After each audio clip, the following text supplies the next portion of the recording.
Welcome to Dead and Roasted. What can I get you? This episode reminds me of some lines from a particular song. Out here in the fields, I fight for my meals, but from a very creepy lens. Because there is something out there, and it's ready to do something more like a one-way fight. For some meals, I mean your flesh. This series of stories comes to us from an alleged game warden who has some very creepy stories to share. After working in the wilderness long enough, you're bound to see some of the most messed up and weird stuff imaginable. These are tales from the break room. Hey, what are you doing listening on YouTube? You should be listening to Tales from the Break Room on Spotify, Apple Podcasts, or your favorite podcast app, like the other cool kids.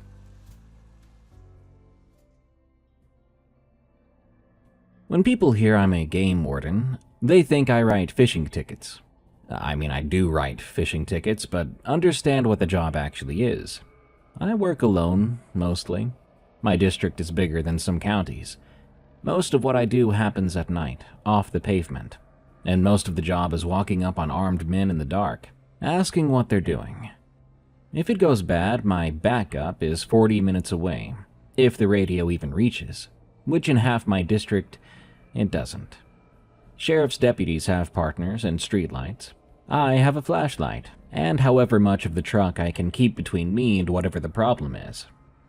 The hours aren't great either. Poaching is night work, so warden work is night work too. And after 8 years, I've spent more of my life standing alone in dark timber than anybody I know who isn't also a warden. I guess you get used to it, but you end up missing those normal waking hours. For me, the woods at night have become my office. 99 nights out of 100, the scariest thing out there is a stump that might look like a person a bit, but one quick look with a flashlight, and it's normal. Just a stump again. You feel silly, and then you move on. So, wardens see things from time to time.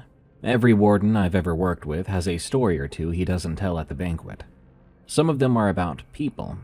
Some of them I don't have a category for. Today I'm going to tell you the ones I have. No embellishments, nothing added, just as I experienced them, even if that means some of them sound boring or ridiculous. The Calm Man. I'll start with a person, just in case you might think I'm one of those guys who sees Bigfoot in every shadow. Not necessarily. The scariest thing I've encountered in 8 years had a driver's license. Second year on the job, about 1 in the morning, I was sitting dark on a log road watching a bean field that had been getting spotlighted. Spotlighting, if you're not aware, is when you shine a light across a field at night so that you make the deer freeze. Then you shoot them from your truck or wherever. Lazy and illegal. Sure enough, around 1, a truck comes up the county road doing about 10 miles an hour, with a handheld light sweeping the field. I let him make 2 passes, then lit him up. Most night hunters, you stop them, and they're either drunk and stupid, or scared and stupid. So you get a lot of apologizing, and a lot of, "my cousin said we could," kind of stuff. But this man was neither. He was an older guy around his 60s, with a clean truck and a calm manner. Up to that point, I'd never once, and still have never seen someone that calm during a stop. It wasn't nervous calmness, like when someone's trying to force themselves to remain calm during a traffic ticket, but actually calm. No cares in the world. He handed me his license before I even asked. He kept both hands on the wheel without being told. He answered every question I had in the same flat but pleasant voice. And he looked at me the whole time with a bit of a smile. He had no rifle in the cab. That was a very strange part. Why was he spotlighting without a rifle or anything to shoot a deer with? Were you telling me this guy's out blinding some deer for fun? I mean, truthfully, that is a thing, but you usually see teenagers doing that, or really young drivers. Not someone in his 60s alone. I asked what he was doing out here, and he said to me, "Looking." Just that. I replied, "What are you looking for?" He took a second, looked around, then back to me. "Whatever's out here." I walked around his truck with my light. The bed was empty except for a shovel, a roll of black plastic sheeting, 2 bags of quicklime, and a coil of rope. And look, every one of those items is legal. Countrymen haul stranger loads than that every day of the week, and a farm truck with lime in it is nothing at all. I wrote him a warning about the light, because shining alone without a weapon is a gray area in the state, and he thanked me, polite as a preacher. He then rolled up his window and drove off at exactly the same speed limit. I sat in my truck after that, and I couldn't put my finger on why my hands didn't want to be still. Nothing on the stop justified it. That's what I'd tell you if I were a rookie. The stop was clean. But I ran his plate again, and I wrote everything down in my own notebook. Not just the citation log, the whole thing. I had never done that before. Something in my head made me do my homework. And 6 years later, it paid off. I saw the man's face on the news. Different part of the state, dealing with a different kind of officer. He had been arrested 3 counties south after a deputy stopped him on a farm road at 2 a.m. The same kind of stop as mine. Taillight or a tag, I can't recall.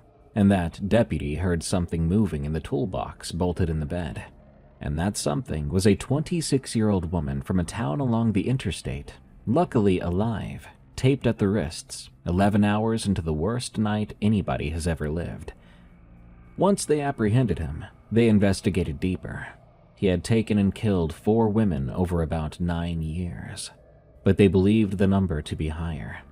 His pattern was interstate exits and rural burial, well off the road, on other people's land, and every body they were able to find was buried deep with a shovel and dressed with quicklime. I called the tip line the day it aired. A detective drove 3 hours to photograph my notebook, and this is why. My stop and the date at that milepost fell 19 days after a waitress named in the case went missing 100 miles east, and 11 miles from where a hunter's dog would eventually find her 4 years later, buried with lime on a timber lease. 19 days after, 11 miles away, shovel, plastic, lime, and a rope in an empty bed at 1 a.m., and the man only told me he was looking. I think when I saw that man that day, that woman was back there, or maybe he was going back to visit to make sure she was still buried. But before the detective left that day, he asked me, "Did he seem off to you that day?" And I had to tell him no. He really didn't seem off at all. And that's what's so messed up about it. The guy seemed like the most relaxed man in the country, seemingly out for a drive. Remember, everyone, the most dangerous ones are the ones that seem the most comfortable. The pond. This one has no people in it, and no ending. It's just sort of a thing I saw. During my 3rd year, in January, there was a hard cold snap, down in the teens, which for us in this area is rare. I was coming back from a duck blind complaint about 2 in the morning, cutting across a lease road that runs between a cattle pond and a big block of hardwood bottoms. When my headlights swept over the pond, I had to stop, because that pond was full of deer. Standing in it, 11 of them, does and young ones, out in a cattle pond in 14-degree weather, belly deep, eyes skimmed up around their legs. Deer will get into water to escape dogs or to beat the heat, but that's in the summer. I was astounded to see deer standing in ice-cold water in January, as if they all had death wishes. It would take the fat right off of them, or just kill them. They were all facing the same direction away from me toward the bottoms, every head up and every ear forward. Not one of them looked at my truck, despite the noise and the light. For reference, I had a spotlight and a diesel engine 50 yards away, and not one of those animals turned their head. Anybody who has spent 10 minutes around white-tailed deer knows how wrong that is. A deer that ignores a truck at night is a deer whose attention is fully spent on something that it's ranking higher in its head than the truck, or hell, higher than man. I put my light on the tree line where they were looking. I was curious. Pines first, then the hardwoods behind, trunks as far as I could see, eventually turning black. Nothing. No eye shine at all. and the woods at night are usually a Christmas tree of eyeshine, thanks to all the coons, possums, and some spiders even do it. That whole tree line gave me back nothing, which I noticed immediately, and got the spooks. I sat there for 15 minutes, and those deer stood in the ice just watching the woods the entire time. I stayed in my truck and watched them. Nothing happened. Eventually, I was getting tired, so I just drove home. The next morning, I went back on my way in. The deer were gone. I walked over the tree line for a quarter mile looking for their tracks or a kill site or any signs of anything happening over here. But it was all clean. Whatever they had ranked higher on the food chain than man, it had never stepped out where the mud could take a print. Or if it did, it had done so farther than I walked. And to be honest, I didn't walk very far in. I had the whole day ahead of me, and daylight all around, and I still didn't want to be back there. Though I couldn't have told you exactly why. I got back in my truck feeling a little foolish and drove to work. The cold snap broke 2 days later, and that's it for that one. 11 deer chose icy water over the woods for one whole night, and I never found out why. Don't answer. This one isn't mine. It belongs to the man who trained me, and I'm going to call him Norb. So first, let me tell you about Norb. Norb had been a warden 26 years when I rode with him. He was the least superstitious man I ever met in a uniform. He didn't believe in luck or ghosts, and he thought turkey hunters who wore charms were funny people. He believed in scent control, chain of custody, and keeping your truck clean. If Norb told you the creek was running high, well, the creek was running high. My first month, we were eating gas station chicken on a tailgate. He was giving me the real orientation, the stuff that isn't spoken of in the academy.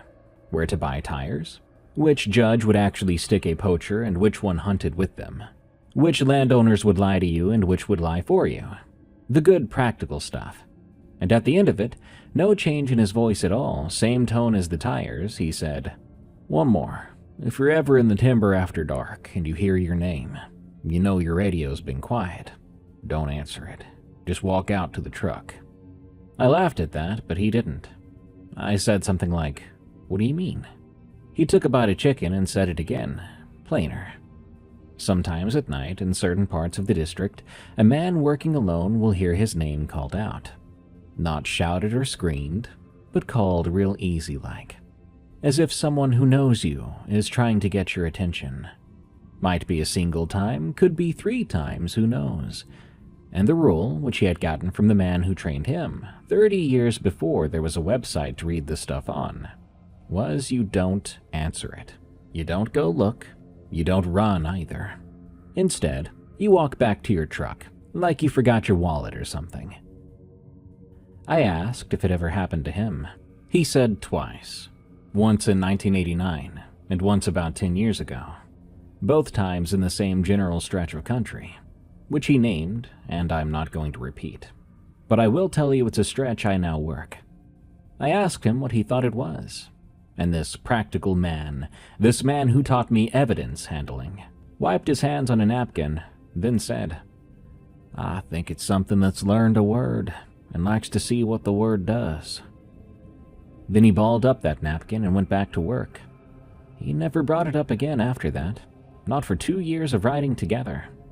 But then again, I didn't ask. I've been working out in the country 8 years now, a lot of it alone and after dark. Now, it hasn't happened to me yet. Every night sound I've ever chased down has been an owl, a fox, a fawn, or a drunk, or at least something explainable.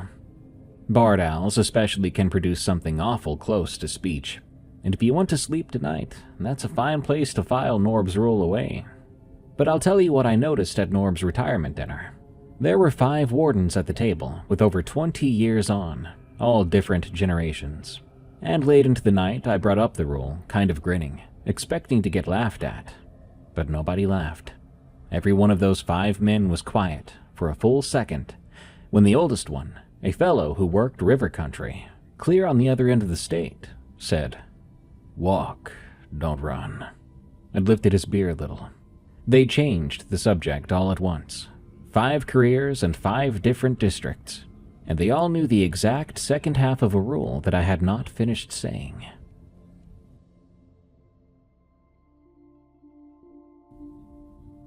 The bait pile. 4th year. A landowner tipped us that somebody was baiting deer on the back of a big timber company lease, which is illegal in my state during season. Corn pile, trail scraped in, that entire setup.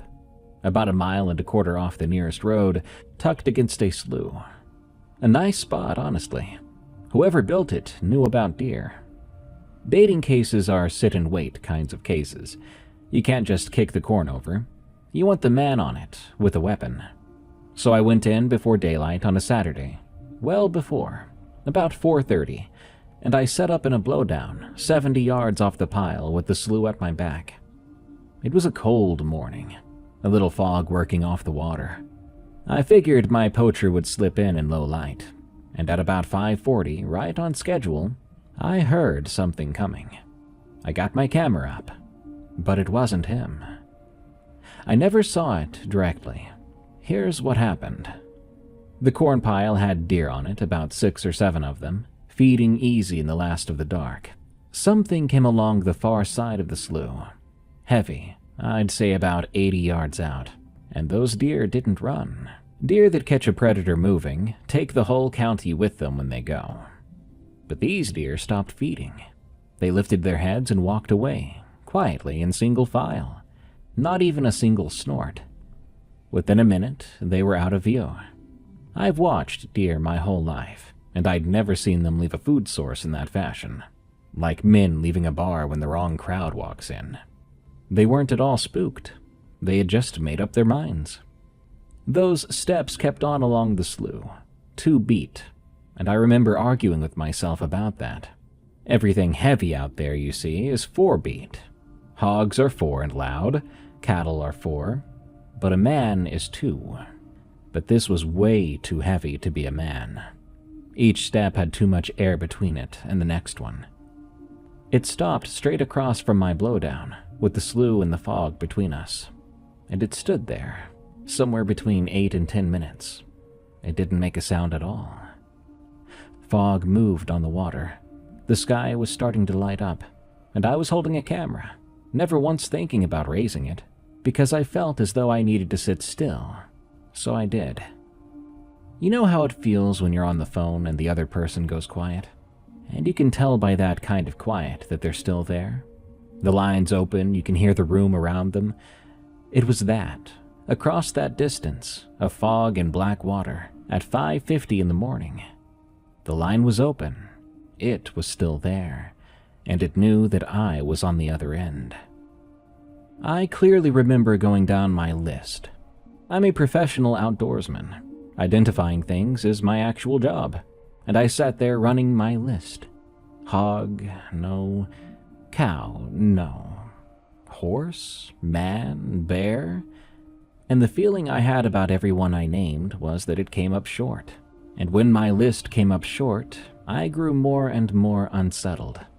Past the end of the list, there's just you, the fog, and the fact that something unknown is standing across the water, listening to you not move, probably waiting for you to move. It then walked on north, up the slough, and I listened to it go. When the sun was high, I crossed and looked for the tracks. The ground over there was hard pan and leaf litter. I found scuffed leaves and one flat press in a mud seep, about as long as my boot and wider, with no clean edges, no toes, nothing that I could put a name on. I kicked the corn pile over and wrote the site up, then left. And I never worked that lease alone again. I traded favors to make sure of that. Here's the kicker. We caught our baiter 3 weeks later on camera. We tagged his truck and made the case. Easy. He was a young guy from 2 counties over. When it came time to settle it, his lawyer called, asking if his client could plead by mail. That's a real thing for out-of-county defendants, but I asked the lawyer why. The kid had been driving 90 minutes each way twice a week to poach us, so distance clearly wasn't an issue. The lawyer said his client had told him he wasn't coming back to our county, and he would fight it tooth and nail. So the kid ended up taking the max fine by mail. Cheerfully even, is how the clerk put it. He was in those woods the same mornings I was. I'd bet my boots he had heard the same thing I heard that day, or saw what I didn't. So paying the max by mail was much better to him than one more morning in those woods, or near them for that matter. The reservoir. Rarely, and unfortunately, wardens do body recoveries. Drownings on public water are ours, working alongside the sheriff's dive team. I've been on 14 of them in 8 years. 13 were only sad. Drownings are the worst duty we have. There's nothing spooky about it, but you do have to see families standing on a ramp, watching us drag the water, looking for their loved one.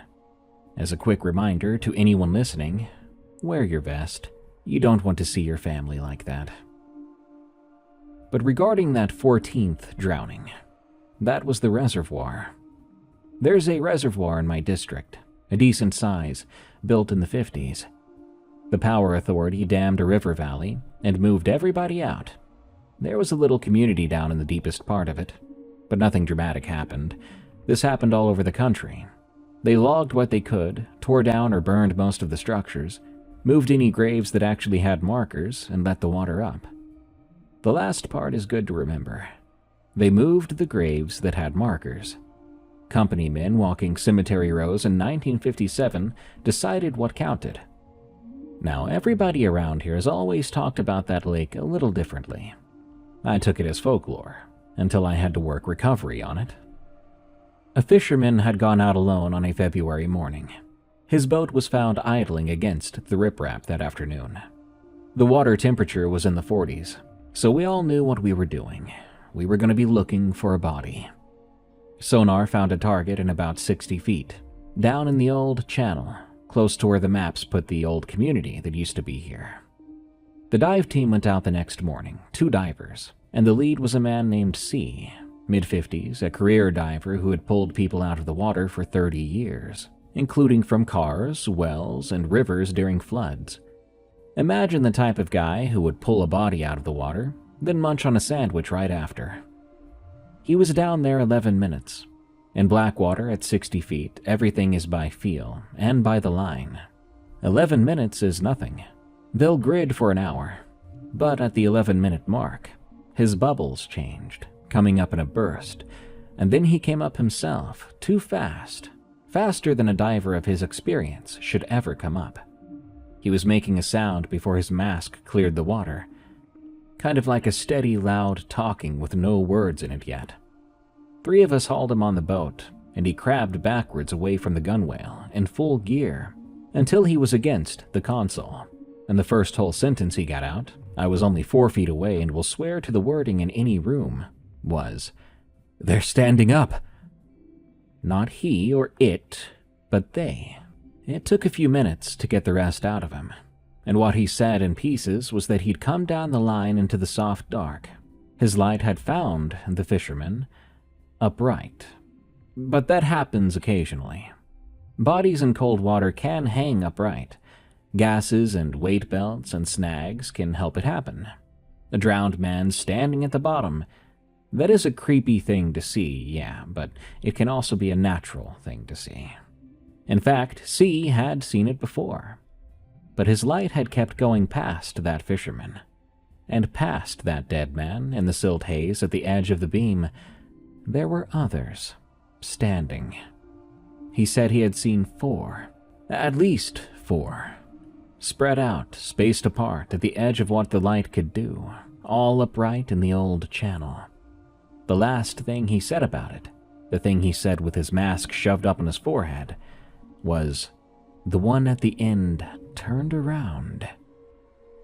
Now, here's your boring explanation, and I think it's a pretty good one. That reservoir took in a community and its burial ground, and 1957 record-keeping being what it was, nobody seriously doubted that unmarked graves stayed under that water.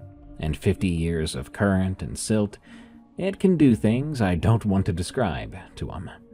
A diver's light in black water at depth, and silt clouds and tree stumps still rooted from the logging days, that can cause a stressed man to see a dead body, and then interpret some stumps as dead bodies, especially if primed by the very same folklore everybody around here grew up on.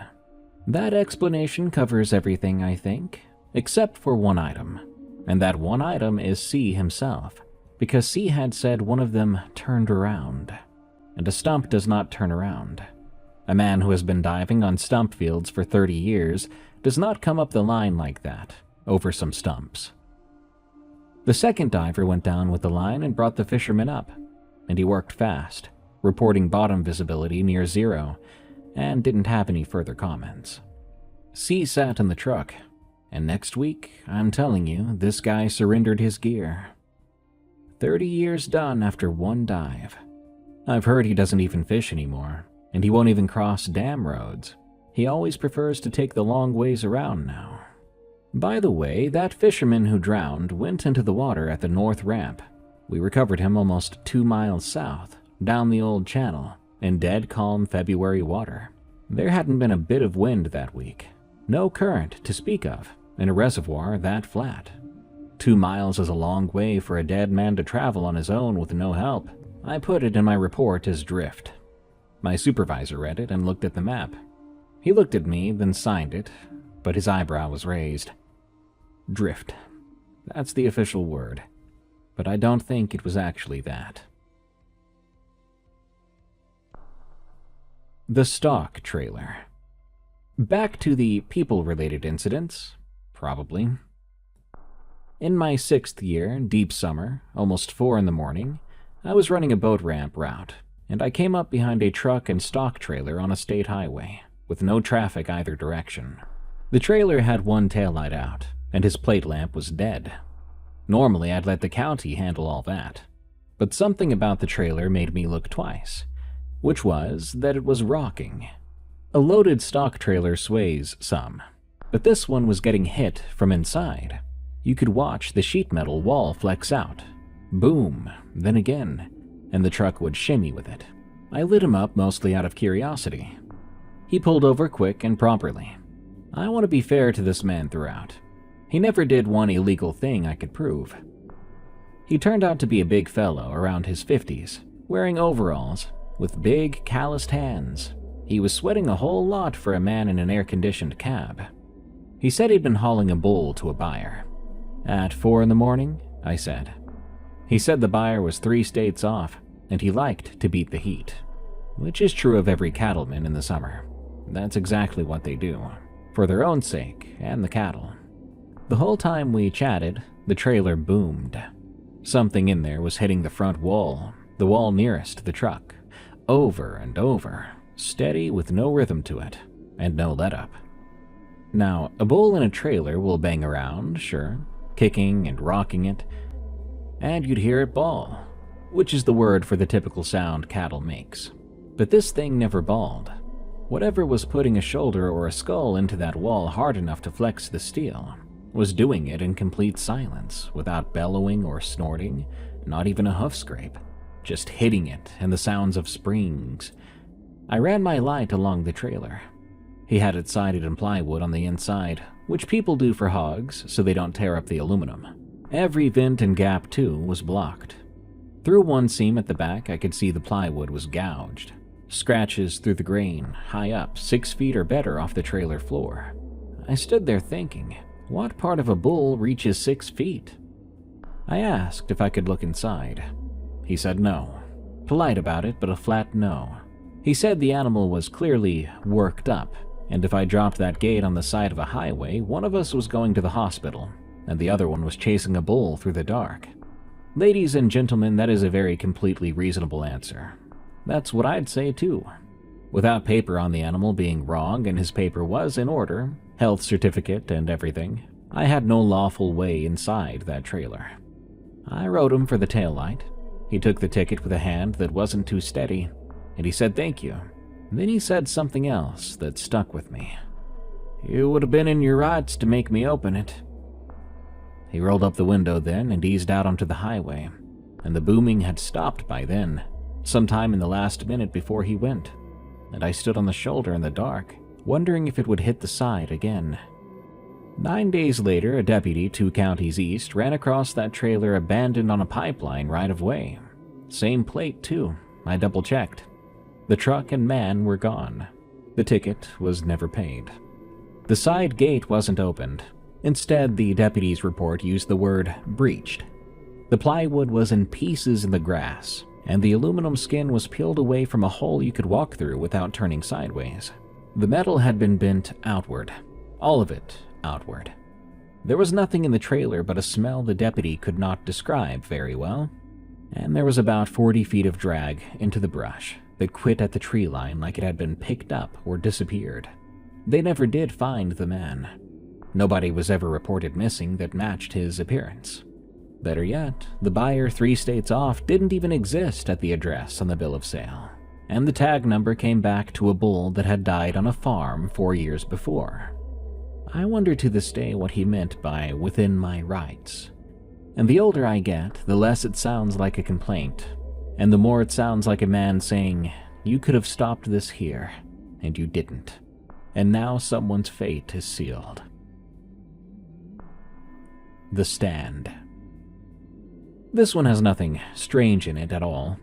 I include it because when people ask me what's the scariest thing I've ever found in the woods, they want the trailer story or the slough story. But I give them this one. Part of the job in the off-season is checking deer stands on public land. Rules do vary, but on our wildlife management areas, you can't leave a permanent stand up year-round. So come spring, we ride the areas and tag or pull what got left. It's pleasant work. You might find stands in dumb places and good places. You find ones that have been in a tree so long the tree has grown clear around the chains. 5 years ago, it was late March. I was working a WMA that runs up against private land. There are farms and homesteads along the boundary. Way up in a white oak just inside the public side, I spotted a ladder stand, a well-built one with camo burlap skirting, and it had clearly been maintained. Somebody's pride and joy, I thought, but left up illegally. A shame. I climbed it to check for a tag, about 18 feet up, but when I got up there, I turned around and sat down where the hunter would sit, and I went cold despite the spring sunshine. There was no shooting lane. Every deer stand faces something, a food plot or a creek crossing, that kind of stuff. This stand faced the boundary fence, and past the fence, a couple 100 yards across a pasture, was a house. A little brick house with a swing set and a trampoline and clothesline. The stand was at the exact height where the pasture eyes stopped mattering, so you could see the whole back of that property. The porch, the yard, the bedroom windows. Sitting where I was sitting with the burlap skirt around me, I was invisible from that house, and I could count the flower pots on the porch rail. Screwed to the tree where a hunter would hang his rangefinder was a length of PVC pipe with a cap, a homemade dry box, and inside was a spiral notebook and a freezer bag. I'll be careful here because this actually became a case. The notebook was about 2/3 full. It was times and days, little entries over what turned out to be 14 months. The time somebody left in the morning, the time a school bus arrived, the time lights went out on the left side of the house, and for whatever reason the left and right sides were tracked separately. There were weather notes, I guess because weather changes people's behaviors. There were never any names, just letters, and it took me a minute of reading in that tree to understand the letters were people.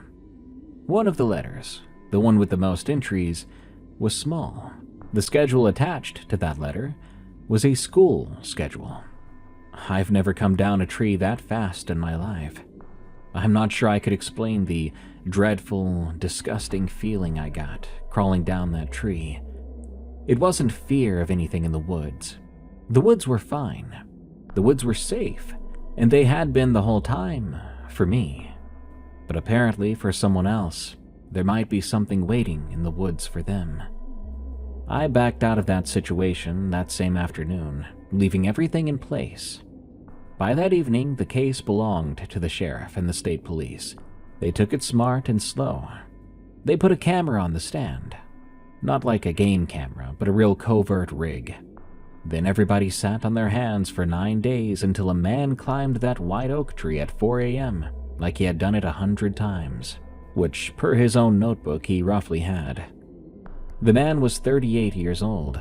He lived only a few miles away. He had been to that family's church more than once, and he had sold the husband a used tiller the previous spring, and had stood in the same backyard drinking a glass of tea while the kids were on the trampoline. He had one prior from another state from his 20s, a window peeping charge that got pled down to nothing, forgotten about by everybody except him. When they searched his place, the notebook in the tree turned out to not be the only notebook. There was an older one, completely filled, and for a completely different house. The family in that house had moved away 2 years before, and to this day, they probably believe that nothing had ever happened to them. And they found a bag packed with certain gear: duct tape, rope, a box cutter, among other things. I think you get the idea. According to his notebooks, he had a plan for that bag inside of the next 6 weeks. He took a plea deal that keeps him gone into his 70s, and it never made the news bigger than a paragraph, which is how the worst ones tend to go. The family knows what they need to know, which is not all of it, and the little brick house has different people in it now. I've thought a lot about whether to include this story at all, but I do include it for one reason. Everything else in this write-up, you can go your whole life and never brush against, whatever any of it might be. But there are stands like that one in more counties than just mine, and they don't face food plots. The men in them don't need the dark, and don't need the deep timber. What they do want and need is for nobody to ever find their stand, and to never sit where they sit. Nowadays, I check every stand I find, every single one. And the first thing I do at the top isn't look for a tag, it's to sit down and to look where it looks. The decoy. This is a big one, the one I've told about exactly twice. Once to my wife and once to Norb, actually. Norb is the reason I can tell it at all. He had been the one lying in the ditch next to me, and every time over the years I've started to sand it down in my memory or make it smaller. Norb will catch on and he won't let me do it. Let me explain what a decoy operation is. Road hunting, shooting deer from a vehicle on public road, is illegal and common everywhere. It's dangerous.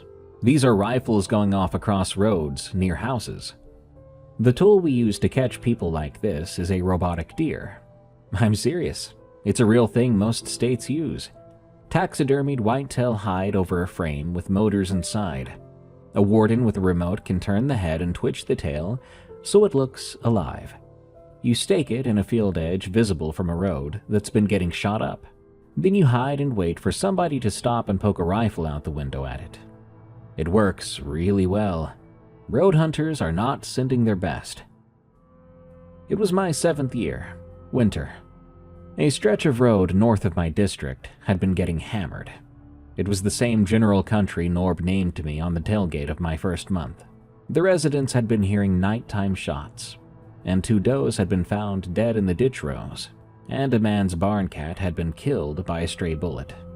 This is how these things end up if you let them run too long. It's why they're illegal. Norb was 2 years retired and bored. We're allowed to deputize a qualified extra body for sting operations, so I picked him up that evening. It was like old times, thermos and all. We set the decoy in a cut bean field about 80 yards off the road, angled toward it, good and visible in the headlights. We tucked our trucks a quarter mile back on a log road and laid up in the dry ditch grass at the field corner, 60 or 70 yards from the deer. We had a clear view of the road. Cold, clear, with no moon out. Basically a shooting night, Norb called it. By 8, we'd had 2 vehicles pass, slow down, but ultimately behave themselves. A lot of people do that. By 9, it was dead quiet. That big winter quiet where you can hear a dog 2 farms over. At 9:40, I think it was, Norb touched my arm. He pointed then across the field at the far tree line, better than 200 yards off. It took me a second to see it, and what it was a piece of the tree line moving. Just on the inside, where the dark stops having shapes. Something was keeping pace along the field, and the reason we could track it all was the stars. It was blocking out the low stars through the trees as it went. You could tell how big it was by how many stars it took, and it took a lot of them, high up, and I remember my brain going, "Why is somebody's horse out here?" I remember how fast that thought went away when it cleared the corner of the timber and started into the open field, upright. Norb's hand closed on my forearm like a pipe wrench. It was on 2 legs. It was dark-colored and tall. I've stood next to basketball players, and it was well past that. The legs were bent all wrong, backwards looking. It moved across the cut field, slowly, but not trying to hide it. A thing walking across open ground at night, like this was its backyard. Maybe it was. And the whole time it was walking towards my decoy. It stopped twice on the way, both times standing dead still, head moving about. Both times I was certain it was reading the wind. It had circled coming out of the trees and was approaching from downwind, the way a hunter or predator does. I was sitting there, watching something stalking my fake deer using the same wind discipline I'd teach a rookie. And there was a rifle in my hands, a good one, but at that moment I was not thinking of it as a solution.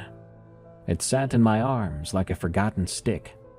Some part of me had already realized the situation and had concluded that a rifle wasn't going to change enough. On the last 30 yards, it dropped real low. I lost its outline against the far dark. A moment later, it was just there at the decoy, rising up over it, and it hit it. One hit. There was a sound like a fence post coming out of the ground, and the decoy left the ground. That thing was 80 pounds of steel frame, staked 8 inches into December dirt, and it launched sideways 10 or 12 feet, pieces of it going farther than that. Then came the only vocal sound of the entire event. You might expect a howl or something, but it was quiet. A low, short, and disgusted or disappointed sound. A breath through the nose. Something a granddad might do when he saw that his dinner was burnt. It had smelled the deer, stalked the deer, and killed the deer, but gotten hide over a motor, not flesh. And it was very disappointed. It stood over the wreck of my decoy, still.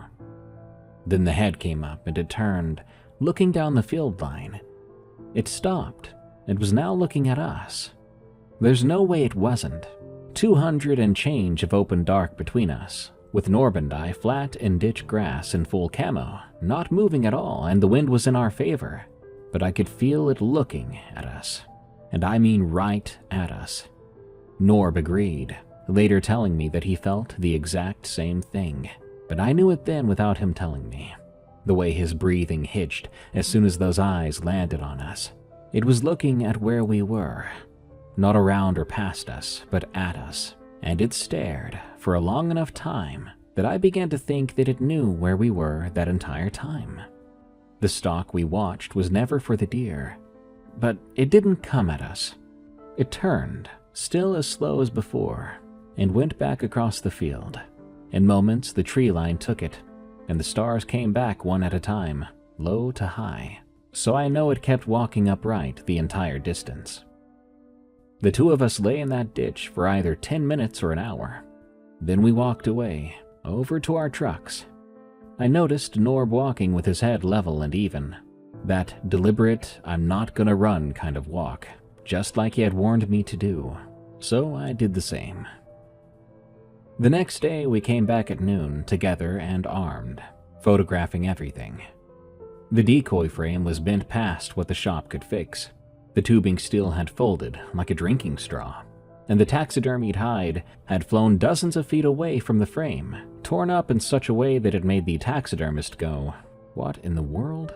We found impressions in the field dirt, long and deep at the front, but they disappeared at the field edge where the leaf litter started. I photographed them next to my boot. Those photos exist, but they're hidden away in a folder with a case number, attached to an equipment loss report, which read in my own writing, "Decoy destroyed by unknown large animal." That's another one my poor supervisor had to sign. Norb and I ate breakfast at a diner after we shot our photos. We cleaned our plates like they were our last meals. Then we talked. He said to me, "Well, I always figured if I saw it, it'd be an accident. Us stumbling on it, wrong place, wrong time type of thing. But if I could tell you something, is that weren't no accident. It came to a baited field, and it tested the wind. We could barely even see it, but I think it had been watching us." He paid for both our breakfasts. He had never done that since we'd worked together.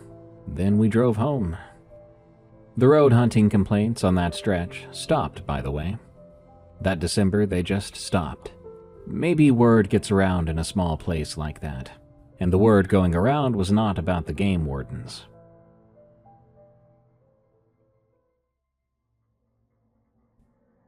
The license. Not everything out there feels like a threat. I'll tell one of these that was more gentle. There's a WMA in my district with a walk-in area. No vehicles, foot traffic only. It has good squirrel timber and a few old home sites grown up in it. Chimneys still in the trees with daffodils coming up in squares every spring where a yard used to be. Old country gets absorbed like that. Somebody's whole life. 80 years later, it's a lump in the leaves and a warden eating lunch on it. A couple seasons ago, late squirrel season, on a gray afternoon, I was working that walk-in on foot, checking the few hunters scattered through it. Toward the last light, I came up a logging trace, and there was a man walking out ahead of me. An older fellow, with a single-shot .22 over his shoulder and a canvas coat, brush pants. He had 3 squirrels on a wire carrier. I hollered at him and he stopped. He was friendly as could be. We stood and talked a few minutes about the timber. He seemed more familiar with the place than I was. He knew where the white oaks were dropping, and where the spring on the north end had gone all muddy. Hunter talk. I did my job and asked to see his license. He patted around and came out with a paper one. We're plastic now and had been plastic a long time, but the old paper books turn up in Granddad's coat pockets, and I figured that's what I was looking at. An old coat that hadn't been worn in a while, and a man who had grabbed the wrong wallet. It was soft as cloth at the folds. His name, his signature and fountain pen, all in order, and the year printed on it was from back when my father was in grade school. I said something like, "I believe this one's run out on you, sir." He looked at it a good while, and said, "I could have swore I bought it this fall." Now here's where you think I'd tell you he just vanished into thin air. But he didn't. Nothing happened. That's the whole point of this one for me. He folded the old license back up careful and put it away. He looked down the trail toward where the parking area was, and the light was starting to go. He said, "Well, I best get on to the house then." I told him, "Yes, sir. Straight home, no detours," playing it as a warning I wasn't actually giving. He smiled at that, like we'd known each other a time, and walked on down the trace. I checked one more hunter at dark, then walked out the same way almost an hour behind him. There was one truck left in the walk-in lot. Mine. That lot has one road in, and I'd have met anybody driving out on it. There's also a sign-in board at the trailhead we ask folks to use. The board had my name and 2 others both accounted for, and both younger men that I'd checked at the creek. There was something off about the whole thing, so I went on to our old license records from that era, which are in microfilm at the State Archive. I had a reason already to be there for a different case. I looked up the name in the fountain pen that I'd seen. He was a real guy, that checked out. He'd bought a license out of the same county general store 50-something years ago, and he refreshed his license every year, year after year, until one year when he didn't, and that's because he had a heart attack and died. In the same timber, back when it was private land, back when the chimney in the trees had an unbroken house under it. The obituary was one paragraph, saying he was squirrel hunting when it happened, survived by a wife and daughter. So who or what did I meet out there? Whoever it was, his hands could move paper and hand it to me, and his boots moved through the leaves like a normal man, but the archive said he's from a different time and had been long dead. Well, at least this story wasn't a scary one. Just strange. Whoever he was having a fine afternoon in those woods and had gotten some plump squirrels on his wire. The map. Last one here. Maybe not so much a story as the thing all the stories might be adding up to. Every warden keeps a district map. The official one is in the computer now, but the real one lives in the truck, on paper, marked up in pen. It contains gates and combinations, dog-in-yard warnings, which crossings flood, whose fence styles will hold your weight. 10 years of a district ends up on that map. A few years ago, riding with a warden from another district on a joint detail, I noticed his paper map had a few small marks on it that weren't gates or dogs.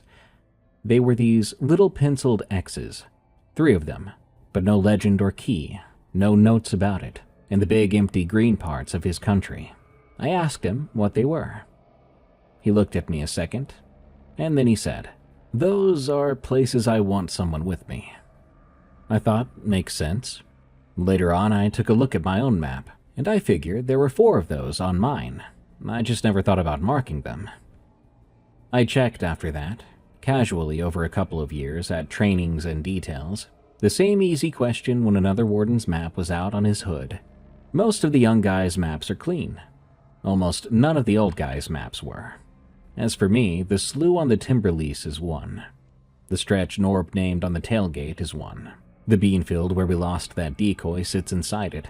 So maybe that's 1 mark, maybe it's 2. The reservoir isn't marked. You can't pencil an X on 60 feet of water. But it's marked in me, you know. The 4th is a place that isn't in this write-up, because nothing has ever happened there. There's not been a story or sighting or a sound yet. But it's this half-section of old-growth bottom where in 8 years, I've never seen a deer track, never heard a bird, never jumped a rabbit, and never once been able to stand for more than a few minutes without every instinct I had telling me to head back to the truck right now. Nothing seemingly lives there, but that will be always my 4th X. Here's what I've come around to, 8 years in, and you can take it or leave it. The job showed me quick that the woods hold more human evil than I ever wanted to know about, and the calm man and the ladder stand are worth more caution than everything else in this write-up combined. I'd be doing you wrong to say otherwise. Lock your doors at night, heck, even during the day, because it's people you want to be scared of. But not only people, just primarily people. I've stood in enough dark timber now to tell you that the country is not all the way mapped. No matter what satellites say, there's a reason the men who work in those woods are quiet about certain places and about certain things. It's not ignorance, it's fear and respect. Reminds me of the way those deer stood still on that pond. Because it was respect for whatever was out there. That's why they didn't run. That's why we're told not to run. Last spring, I got my own rookie to train. A sharp kid, 24 years old, all academy polish. On his first month, I took him to a gas station, bought us some chicken, and dropped the tailgate. I gave him the real orientation like I had gotten. Tires, judges, which landowners lie, and at the end in the same voice as the tires, just like Norb did to me. Word for word, I gave him those warnings, now including what I've learned. And when he laughed at me, I didn't laugh back.